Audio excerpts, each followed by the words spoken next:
guys? Grant Pushkar here, part of Overtime Heroics. I also host the Cleveland Surge podcast. I'm really excited to be here for you guys. We're starting to enter the first Overtime Heroics YouTube channel. Really big things are looking to come from this YouTube channel. I'm here with my man. How you doing? I'm doing good, man. Doing great. Ready to rock and roll. Good. Yeah, for sure. You can go ahead and introduce yourself a little bit, but we really hope to just on this YouTube channel just have a bunch of sports debates, live sports debates for you guys as well. Vlogging, because a part of the Overtime Rogues Network, we're trying to get a bunch of different guys to meet up and do meet and greets and stuff like that. So we really hope to get into that. But what we're going to be doing today is the NBA award showcases tonight. So we're really going to be breaking that down for you guys. Before we get into that, go ahead and introduce yourself a little bit, my man. Yeah, I'm Zach Van Meter. I host the Chew on Sports podcast. You can find me on iTunes and Anchor. NBA super fan. Been a fan of the NBA since I was 11 in 1993. So I've been watching basketball for a very, very, very long time. And I'm excited. This is the first time I've had a Mav in the Rookie of the Year conversation since kid, way back in the day. Yeah. So I'm ready. I'm ready, as you can see. Ready to roll. Love that shirt, man. That's pretty awesome. All right, yeah, but man, we'll go ahead and dive into this. So first we'll do an MVP debate. So the three finalists for the MVP this year are Giannis Antetokounmpo. He's averaging 27.7, 12.5 rebounds, that is, and 5.9 assists. We got James Harden with 36.1 points per game, 7.5 assists per game, and 6.6 rebounds per game. And then we got Paul George, who is a surprising third candidate, 28 points per game, 8.2 rebounds, and 4.1 assists. I'm going with Giannis just because a lot of people are going with James Harden. And I think, okay, if there was a scoring, give James Harden the scoring title. He doesn't play defense. And I think most valuable player is the most valuable asset to your team. And I feel like Giannis just represents that the best, and I feel like he should be most valuable player. I like it. This is a tough one for me, and the reason why is because literally for me the most valuable player is the guy. If you take off his team, they don't make the playoffs, right? Right. I think if you Right. take any one of these three off any one of those three teams, they're all in the lottery. Right. And Definitely. I it's think crazy so to too. think of that way. So I think Harden should win based off of season, but I don't think he will because in the NBA they're not about that life of nominating someone twice in a row. So I'm with you. I think Greek Freak will win, and it's good. This is the closest, in my opinion. This is the closest run I've seen on MVP where it wouldn't shock or upset me either way. But man, I would love Greek Freak. Definitely, has just took it to another level, and more than likely he could be the Finals MVP next season. So we'll see. Right. Yeah. I'll be very upset if they give it to James Harden. I really will.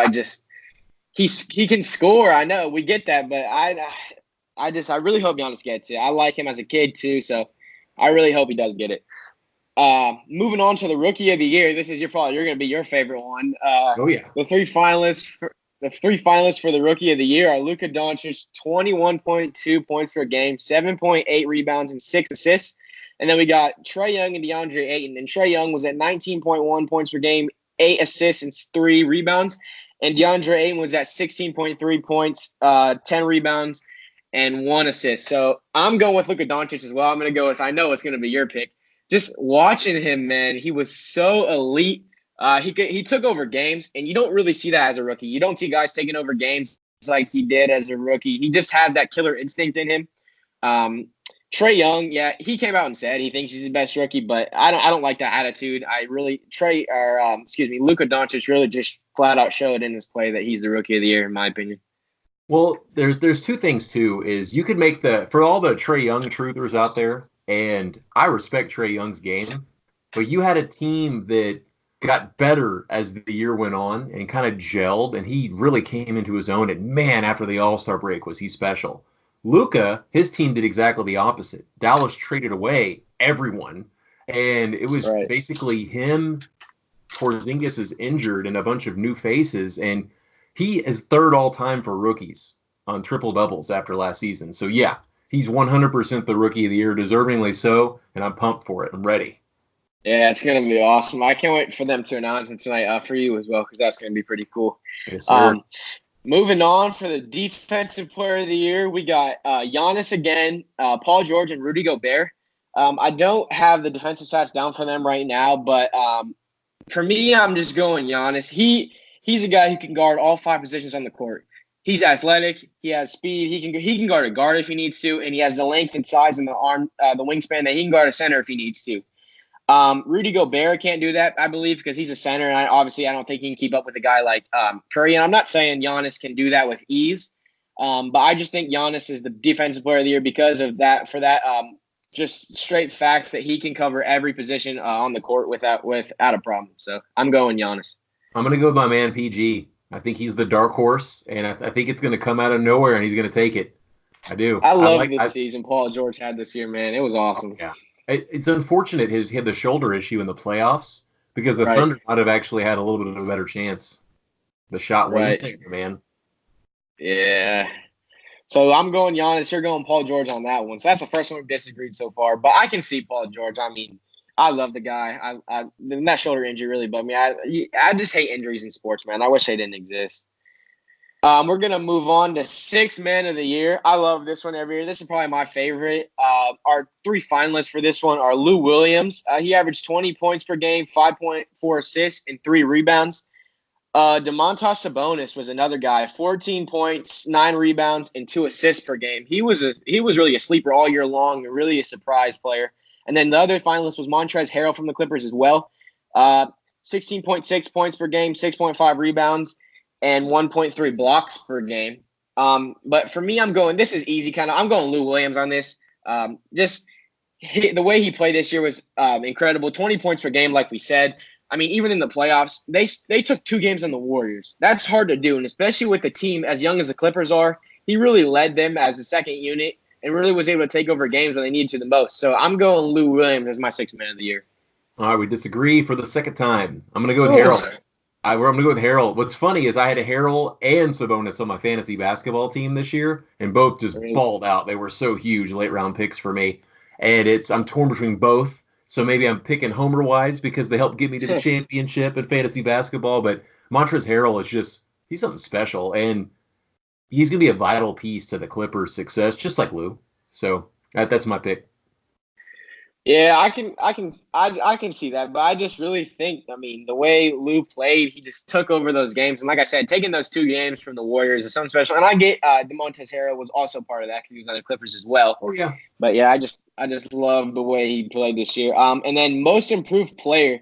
I'll let you give your player on this one first, but the 3 finalists are D'Angelo Russell, Siakam, and De'Aaron Fox. The stats, D'Lo had 21 points per game, 7 assists, and 3 rebounds. Siakam had 16 points, 6 rebounds, and 3 assists, and De'Aaron Fox had 17 points, 7 assists, and 1 steal per game.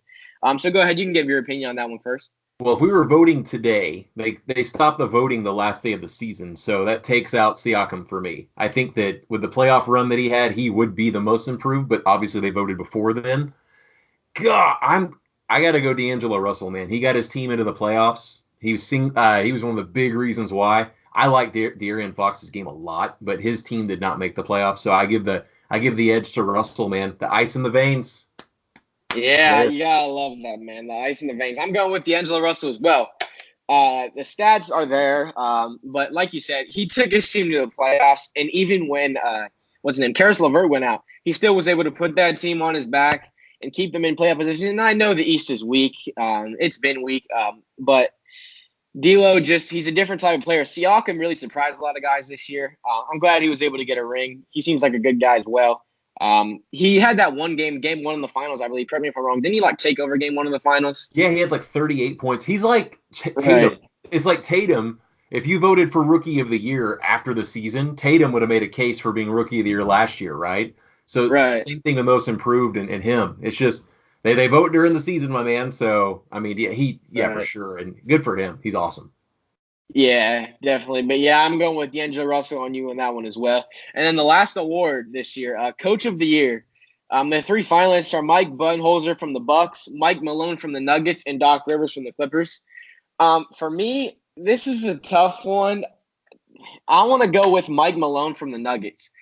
He had a great group of guys. Obviously Jokic, Murray. I don't know the Nuggets too well, so I don't know too many other guys, but I really loved what they were able to do, especially in that Portland series. Even though they ended up losing, I loved he was able to like trap guys in the corner when they had a couple games where they came down to the wire. I know that was like that 4 or 5 overtime game. So I really like what he did with the Nuggets this year and where he took them. So I'm going with Mike Malone on this one.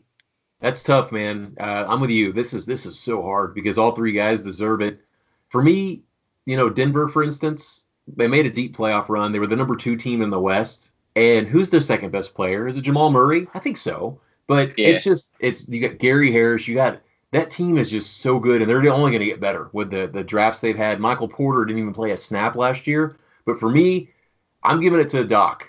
And the only reason why is because they traded their entire team away, twice during the year, and they still made the playoffs. And when they made that trade right before the trade deadline and they traded everybody away, everyone was like, okay, they're going to follow the playoff race now, and they still made it. So they just won. So that's impressive to me. And once again, if we're voting now, I'm giving it to Denver because of the playoff run they did. But I'm going Clippers because it's for the season, and I'm super impressed with that. And I've not really ever been a Doc Rivers fan, but and then also he did a really good thing for Dirk when Dirk played his last game in LA. So I'm thinking about that too. But I give it to the Clippers and Doc. So that's my bold prediction right there. Yeah, I love that take. I gotta agree with you on that.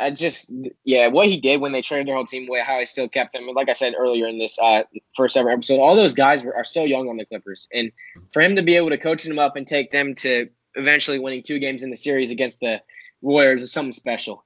But that's gonna wrap up this first ever YouTube video, guys. We really hope you enjoyed it.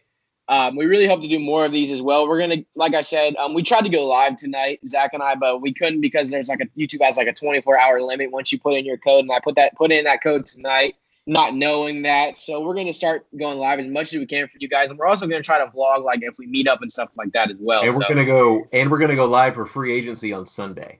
So we'll be broadcasting everything as it happens. I know Zach's explosion notifications on, all those notifications on too. So it's go time. I've got notifications for myself. Like I'm going to notify my own notifications. It's go time. Yeah, it's going to be awesome. But thank you guys so much for tuning in to this first ever YouTube video on Overtime Heroics. If you haven't checked us out on Twitter yet, go do so at OT Heroics 1. All of our content will be on there. But thank you guys so much for tuning in, and we'll see you guys next time. Later, everybody.